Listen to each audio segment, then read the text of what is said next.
Selamat malam Bapak. Perkenalkan, nama saya Berta Ertin, kelas Sosiologi B semester 5, mata kuliah Gerakan Sosial. Ini adalah tugas yang pertama saya. Nah, pada kesempatan ini saya akan menjelaskan tugas yang saya sudah review bukunya dari buku yang berjudul Gerakan Koperasi.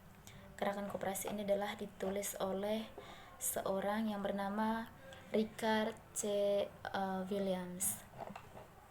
Nah, yang pertama dalam buku ini adalah membahas tentang di bab 1 itu membahas tentang gerakan koperasi. Bab 1 itu kita akan membahas tentang sejarah dan teori dari gerakan koperasi. Gerakan koperasi mengubah kehidupan jutaan orang di seluruh dunia. Pembentukan koperasi ini di Midwestern Amerika Serikat yang menyelamatkan ribuan pertanian keluarga dari krisis perbankan tahun 1800-an. Nah, koperasi baru di Chiapas, Meksiko menyelamatkan ekonomi dan budaya dengan penekanan pada kenangan mikro telah mulai menyelamatkan kasta yang lebih rendah dari neokolonialisme dan kemiskinan yang parah. Recreational Equipment Incorporated atau RA, sebuah koperasi di Amerika Serikat, melengkapi tim Amerika pertama yang mencapai puncak Gunung Everest. Nah, yang kedua adalah asal mula gerakan koperasi. Sebuah koperasi asuransi sekarang didirikan di Inggris pada awal tahun 1700-an. Di Prancis sekitar tahun 1750, sekelompok pembuat keju berkumpul untuk membuat koperasi. Nah, intinya di sini itu adalah asal mula gerakan koperasi itu bermula pada saat sebuah koperasi asuransi di Inggris itu didirikan pada tahun 1700-an. Nah, yang berikutnya kita akan membahas tentang prinsip koperasi. Di sini ada 7 prinsip koperasi. Yang pertama itu menawarkan keanggotaan sukarela dan terbuka, diatur oleh partisipasi anggota yang demokratis. Yang ketiga itu berorientasi dengan investasi yang setara dan adil oleh para anggota. Yang keempat itu tetap bebas dari intervensi pemerintah atau yang kelima itu mendidik anggotanya dan masyarakat tentang sifat, prinsip, nilai serta manfaat koperasi itu sendiri. Nah, yang keenam mendorong kerjasama antar koperasi.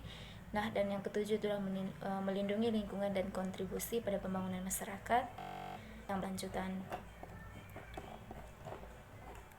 Nah, yang di sini juga ada jenis koperasi. Yang pertama itu ada producer corps. Yang kedua itu ada koperasi nilai tambah. Yang ketiga ada koperasi suplai atau distribusi. Yang keempat adalah layanan corps. Terus ada koperasi retail atau konsumen. Ada koperasi pekerja, ada koperasi perumahan, koperasi keuangan. Nah, yang ketiga tuh ada topik berikutnya ada pengalaman kerjasama Eropa terbaru. Singkat di negara-negara maju selama tahun-tahun setelah Perang Dunia Kedua.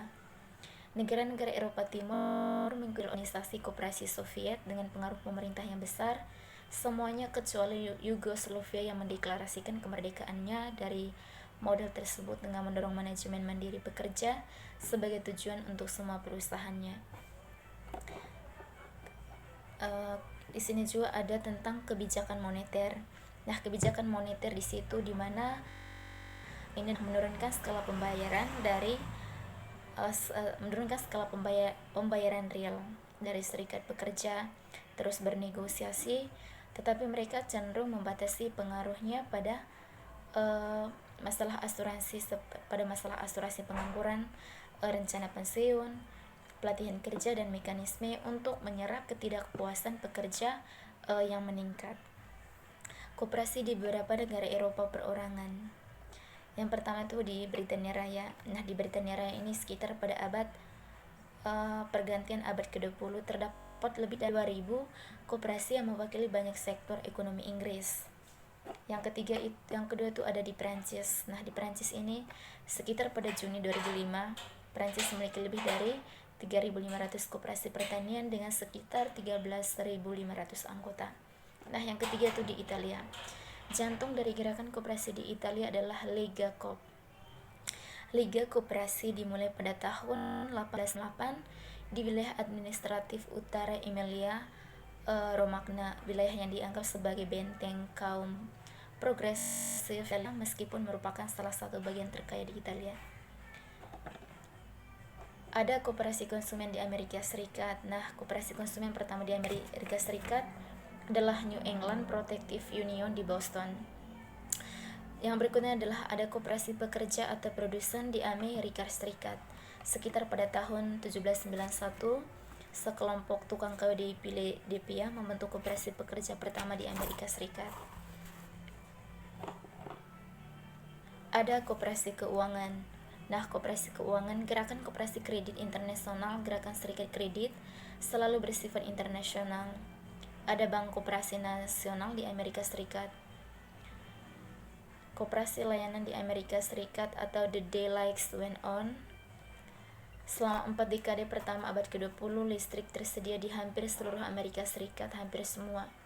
Perusahaan utilitas swasta tidak melihat keuntungan yang cukup dalam merangkai kabel dari satu lahan ke lahan lain atau melalui bagian Amerika yang kepadatannya rendah. Nah, yang berikutnya adalah bentuk kerjasama kelompok lainnya.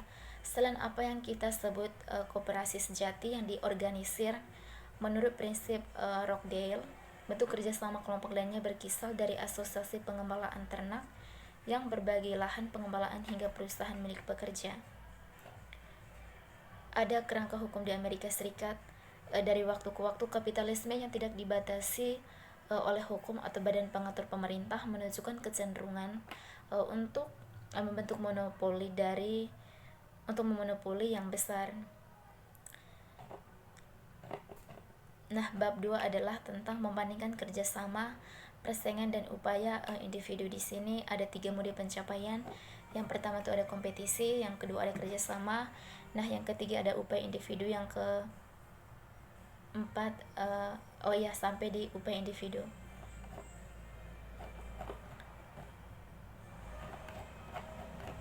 Nah, yang bab 3 itu ekonomi standar dan globalisasi. Di sini tuh kita membahas tentang ada pasar bebas. Nah, pasar bebas. Nah, model pasar bebas paling baik dikonseptualisasikan sebagai lelang terbuka besar di mana semua penawar hadir, memiliki informasi yang mereka butuhkan tentang produk yang dilelang dan menikmati peluang yang sama untuk menawar. Nah, seperti yang kita ketahui atau yang kita pernah nonton di televisi atau di mana saja itu, misalnya di dalam sebuah bursa efek atau dalam pasar modal, di situ terjadi yang namanya penawaran atau penjualan saham. Nah, yang jelas di situ ada investor-investor, misalnya contohnya di Indonesia sendiri, ada investor-investor yang datang dari negara barat atau orang asing ingin menanamkan modalnya di Indonesia. Nah, tepatnya itu kan harus di pasar modal atau di bursa efek. Nah, di sini terjadi sebuah yang namanya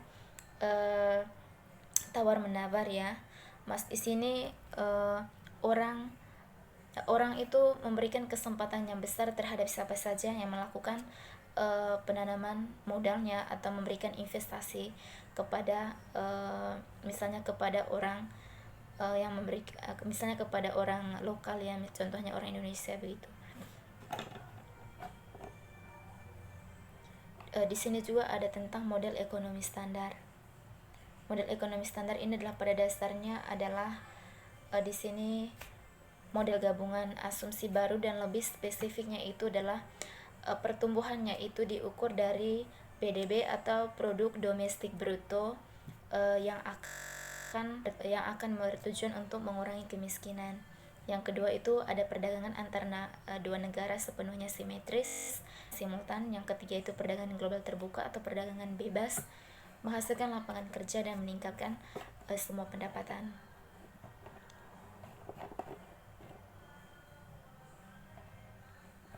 Nah, di sini juga itu saya ingin membahas tentang ada 3 asumsi dasar tentang pasar bebas. Yang pertama itu adalah informasi tersedia secara bebas dan setara dan bersama untuk semua penawar.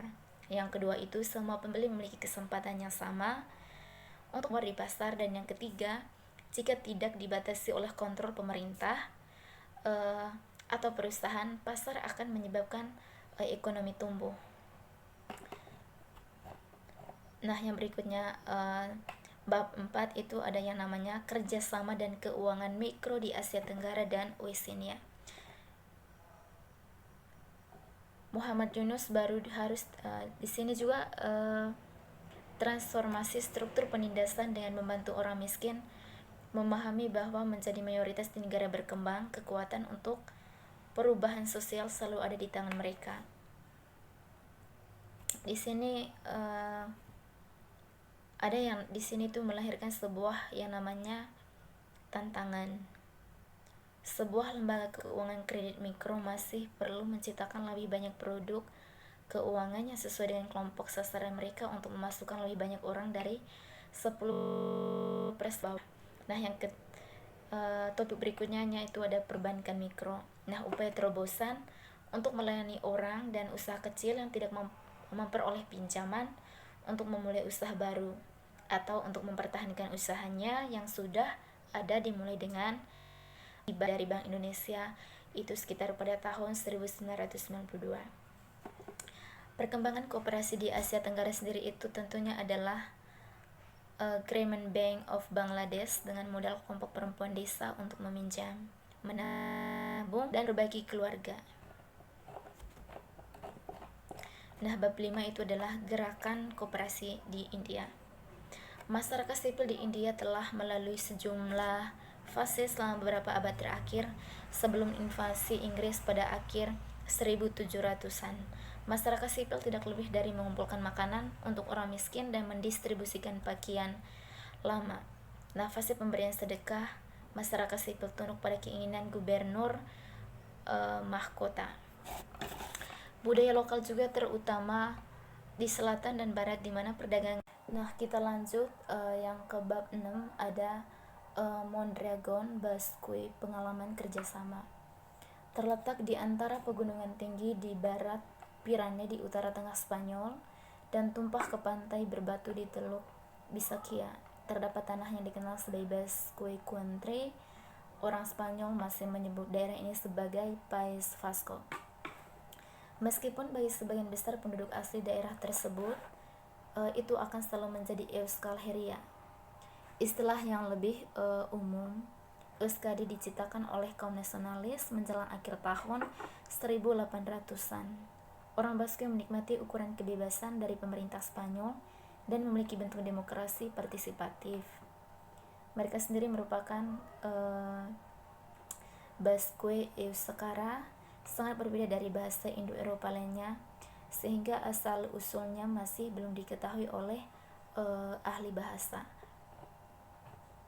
Jadi yang pertama di sini itu kita akan membahas tentang koperasi Mondragon. Itu sekitar pada awal 1941, hanya 2 tahun setelah kemenangan fasis dan ketika sosialis nasional mengumpulkan kekuasaan di Jerman dan mengklaim Lebensraum di Eropa Tengah. Seorang imam berusia 26 tahun yang baru saja ditabiskan mengambil alih jabatannya di Mondragon. Mondragon berada di Provinsi Gipuzkoa di lembah Sungai Deba atas dekat pusat negara Basque. Yang ke B itu ada struktur organisasi baru. Saat itu sekitar tahun 2005, kompleks koperasi Mondragon terdiri dari 218 perusahaan dengan lebih dari 70.000 anggota. Pekerja penuh tersebar di 50 kota dari 3 provinsi Basque dan 21 negara di seluruh dunia. Yang kecil itu alasan sukses Mondragon. Yang pertama itu setting budaya, yang kedua itu struktur organisasi, yang ketiga itu komunikasi, yang keempat itu kenangan, yang kelima itu dedikasi berkelanjutan untuk misi. Nah, di sini juga ada tantangan untuk masa depannya berkaitan dengan di mana koperasi Mondragon ini tetap eksis untuk tahap berikutnya begitu. Tantangan utama masa depan koperasi Mondragon adalah untuk menjaga laju perkembangan teknologinya dan terus menunjukkan keunggulan kerjasama dalam memberikan penghidupan yang layak bagi anggotanya dan memenuhi permintaan pasar. Nah, di sini tuh koperasi Mondragon ini mereka tuh selalu mengedepankan perkembangannya. Ada yang seperti saat ini yang kita ketahui adalah berarti mereka selalu mengikuti segala perkembangannya ada itu pada intinya konsep ya atau misi dari koperasi Mondragon ini. Nah, bab ketujuh tuh koperasi di Amerika Latin. Orang Amerika Latin sebagian besar miskin. Seperti di setiap bagian dunia, elit mendominasi perekonomian dan kaya secara fenomenal. Sekitar pada tahun 1994 sebelum kehancuran Prancis, sebelum kehancuran ekonominya, 24 milioner tinggal di Meksiko, lebih banyak daripada gabungan Inggris, Prancis, dan Italia. Orang yang lahir di Eropa Barat atau Amerika Serikat kemungkinan besar tidak akan kelaparan atau tidak memiliki atap yang kokoh di atas kepala mereka. Lahir di Amerika Latin kemungkinan besar sekitar 50 dikurang 50. Seseorang akan menderita malnutrisi atau kurang gizi dan kesehatannya buruk karena kondisi kehidupan yang tidak sehat. Nah, di sini juga kalau kita lihat di sini dominasi ekonomi baru di Amerika oleh banyak perusahaan transnasional, restrukturisasi IMF, devaluasi moneter, dan penipisan sumber daya dapat dilihat tidak lebih dari era baru penaklukan, sejenis neokolonialisme baru ya. Seperti kolonialisme lama bertekad untuk memperkayanya 3 potong cocok pucat berkulit conquistadores dengan mengorbankan gelap sudah kelaparan penduduk aslinya. Yang pertama itu kita akan membahas Gaviotas Utopia di Kolombia Timur. Nah, perselisihan sipil sejak setiap warga negara bisa mengingat penawaran pemandangan indah dari mengepul selvas hutan dari Choco dan Andes yang tinggi. Nah, intinya di Kolombia Timur ini sumber dayanya itu yang melimpah dan beragam dapat memberikan gaya hidup yang indah jika perdamaian dan ekonominya adil bisa menang. Yang kedua itu ada kegigihan menang 2 koperasi di Meksiko. Nah, Meksiko ini seperti kebanyakan negara lain di dunia juga adalah kontradiksi ya. Populasinya di satu sisi merupakan campuran yang sangat konsisten antara Spanyol dan Amerika pribumi. Di sisi lain juga struktur sosialnya itu bertumpu pada asumsi stratifikasi alami dan genetik orang Meksiko. Nah, di sini juga mereka itu memahami ada 3 strata, namanya Criollos, Mestizos, dan Indígenas. Criollos menunjukkan keturunan Eropa langsung ya. Criollos menunjukkan keturunan Eropa langsung dari conquistadores Spanyol. Yang kecil ada sistem hacienda, lembaga keagamaan, dan ejidos. Struktur hacienda sangat mirip dengan perkebunan di Amerika Serikat bagian selatan. Nah, kita akan membahas juga tentang koperasi Kopi Maya. Sepertinya koperasi Kopi Maya ini namanya kayak sangat seperti unik sekali. Penghinaan terakhir terhadap komunitas Maya terjadi ketika di akhir musim para petani pergi ke gudang penyimpanan koperasi untuk mengumpulkan ratusan kantong biji setengah jadi untuk dikirim. Mereka menemukan gudang itu kosong. Rupanya unit tentara yang ditempatkan di sana untuk menjaga gudang telah mencuri kopi atau membiarkannya dicuri. Karena organisasi mereka adalah koperasi, jadi suku Maya harus membayar hampir 2 kali lipat tarif yang dibayarkan oleh petani swasta atau perusahaan pertanian. Nah, kalau saya menganalisa dari koperasi Kopi Maya ini diibaratkan seperti para petani yang sudah menjual kopinya di para tengkulak atau pedagang kaki lima di kampungnya dengan harga yang murah dan pedagang kaki lima itu menjualnya ke pedagang besar atau bisa dibilang ya pedagang besar dengan harga yang tinggi. Jadi di sini menurut saya kopi maya ini sangat berdampak pada ekonomi petaninya. Kecuali petaninya di sini tuh kalau orang yang cerdas atau orang yang bisa menilai perkiraan harga pasar, pasti mereka dapat memberikan keuntungan bagi para petani. Nah, bab 8 ada upaya kerjasama Puerto Rico. Nah, Puerto Rico ini adalah sebuah negara kepulauan Karibia. Pada umumnya adalah semacam kombinasi budaya yang melankolis. Ada sisa-sisa budaya Karib kuno, penduduk asli kuno yang berimigrasi ke utara, mungkin dari wilayah utara benua Amerika Selatan di semenanjung Antilles, dari pulau ke pulau sampai ke Kuba dan Jamaika.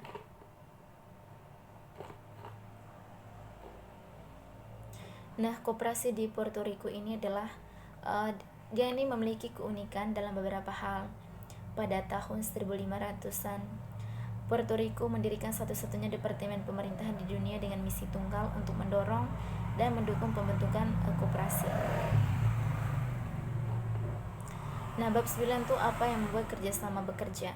Terlepas dari batasan hukum dan kelangkaan sumber daya keuangan yang tersedia untuk koperasi di seluruh dunia, sebagian besar dari perusahaan ini telah berhasil dan banyak yang telah bekerja dengan sangat baik.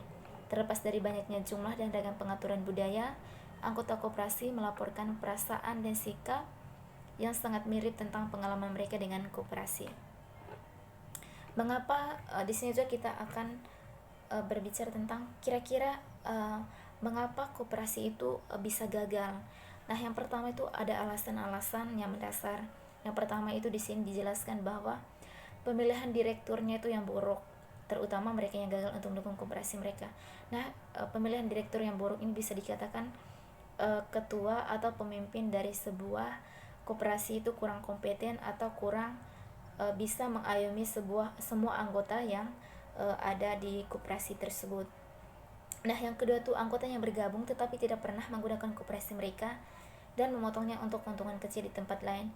Nah, kalau menurut analisa saya di poin yang kedua ini adalah di mana anggota di sini tuh tidak memiliki, maksudnya mereka tidak konsisten atau tidak mempunyai rasa tanggung jawab terhadap apa yang mereka sudah bergabung di suatu lembaga, bergabung di suatu koperasi itu. Mereka tidak memiliki maksudnya rasa apa ya, mungkin menurut anggota di sini itu mereka tidak memberikan keuntungan dari koperasi ini, makanya tidak ada konsisten bagi mereka untuk memberikan dukungan, untuk memberikan modalnya atau penyetoran bulanan ke koperasinya. Terus yang ketiga tuh anggota yang menggunakan koperasi tetapi gagal mengambil tanggung jawab. Nah, saya tadi sudah menjelaskan yang di poin 2 tadi. Di poin yang kedua tadi saya sudah menjelaskan. Nah, yang berikutnya tuh kira-kira mengapa koperasi itu berkembang. Nah, menurut di sini tuh yang pertama tuh menyediakan hanya barang dan jasa yang digunakan anggota, dan yang kedua tuh dibiayai oleh anggota. Nah, semakin besar pembiayaan atau modalnya, risiko yang digunakan oleh anggota, semakin efisiensi juga koperasi itu. Nah, yang ketiga itu menggunakan semua aset tetap utama pada tingkat 75% atau lebih. Terus anggota yang melakukan sebagian besar bisnis mereka dengan koperasi, biaya administrasi dan overhead yang rendah, layanan yang lebih individual dan terspesialisasi terutama di bidang pemasaran, menjaga jalur komunikasi terbuka dengan anggota individu kemudian akan menjadi lebih berpengaruh, memilih dan mengembangkan tim manajemen yang mutu. Nah, saya ingin memberikan pendapat menurut poin yang ini, memilih dan mengembangkan tim manajemen mutu. Nah, kalau menurut saya di sini, kalau dalam sebuah lembaga atau sebuah koperasi itu manajemennya bagus atau bagaimana dia mengelola sebuah koperasi itu dengan baik, otomatis baik dari pemimpinnya itu pasti merasakan sebuah keuntungan atau memberikan manfaat yang lebih terhadap semua anggota dengan prinsip ya menyejahterakan anggota yang sudah ada atau yang sudah bergabung dalam koperasi itu. Nah, bab 10, bab yang terakhir, cetak biru globalisasi dari bawah. Yang poin A itu ini ada demokrasi dan inefisiensi. Ekonom tradisional akan sering bersikeras bahwa koperasi atau bisnis yang dikelola oleh tenaga kerja tidak produktif dan tidak efisien. Di sini juga di sini membahas tentang perusahaan yang efisien menang dalam ekonomi yang kompetitif. Tidak ada bukti yang mendukung asumsi tersebut. Yang ke B, matriks sosial politik saat ini. Pemeriksaan yang cermat terhadap ekonomi politik baru pada abad ke-20 mengungkapkan pergeseran konstan ke kanan, sehingga seruan untuk persamaan dan peluang ekonomi, sosial, dan politik bagi semua orang dalam masyarakat barat sekarang terdengar kiri pada kenyataannya. Yang berikutnya ada perubahan sosial radikal masih diperlukan. Dari perspektif teoritis yang ketat, perubahan menuju demokrasi sejati di tempat kerja akan membutuhkan redistribusi kekuasaan yang radikal, dan pada kenyataannya perubahan mendasar dalam budaya. Pekerja, anggota koperasi yang tertanam dalam kapitalisme dan mendapati diri mereka bersaing dengan sektor lain dari pasar sementara, pada saat yang sama mencoba untuk melestarikan pendekatannya yang sama sekali kooperatif. Jadi koperasi menentang rasionalitas yang diterima secara umum tentang usaha yang berpusat pada diri sendiri untuk mendapatkan keuntungan dan kekuasaan.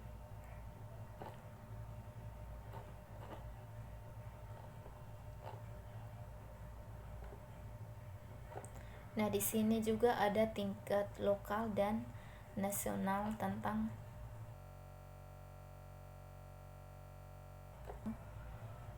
berjalannya. Yang pertama itu, yang bagian pertama ada bangun kembali atau commons. Yang kedua, pemerintah harus merumuskan kembali piagam perusahaan bersyarat. Yang ketiga itu, hukum paten harus didestrukturisasi untuk membatasi kepemilikan pribadi atau kekayaan intelektual. Nah, yang keempat tuh memulai koperasi di setiap sektor perekonomian, termasuk juga di sektor keuangan. Yang kelima tuh kepemilikan batas atas manajemen dan perusahaan untuk tunjangan tahunan untuk tidak melebihi 6 kali gaji atau dari rata tingkat rendah full time pekerja. Yang keenam tuh semua produksi dan distribusi pangan primer harus dijaga di tingkat lokal sebisa mungkin. Nah, yang ketujuh semua perusahaan harus melembagakan akuntansi biaya sosial. Baik, mungkin itu saja pemaparan dari saya. Saya Berta Ertin. Selamat malam, sekian dan terima kasih.